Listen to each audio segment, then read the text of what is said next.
বিয়ের আগে বাবা মার ঘরে যখন বাবা মার ঘরে যখন একটা মেয়ে বড় হয়, অনেক সমাদর করে, অনেক সম্মান করে, অনেক ভালোবাসা দেয়।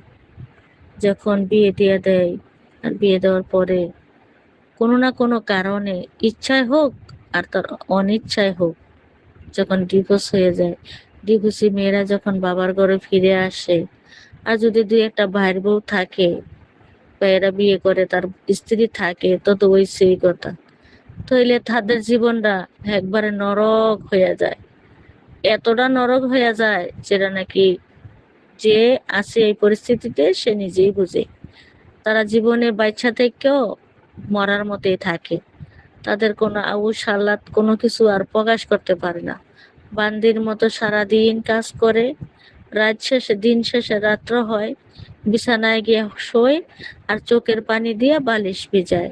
তাছাড়া ডিভোর্সি নারীদের আর কোনো অবলম্বন থাকে না, তাদের কাছে আর কোনো চাওয়া পাওয়া থাকে না। আসলে ডিভোর্সি নারীরাই বুঝে তাদের জীবনটা কত নরকের জীবন। তাই ডিভোর্স হওয়ার আগে যত কষ্টই হোক, স্বামীর ঘরে থাকতে চেষ্টা করেন।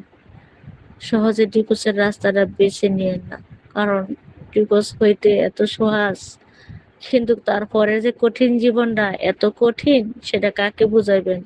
কেউ শুনবেই না আপনার কথা। আপনি যতই চেষ্টা করেন, আপনি দুঃখের কথা গেলে বলবেন, কার কাছে বলবেন? কেউ তো আপনার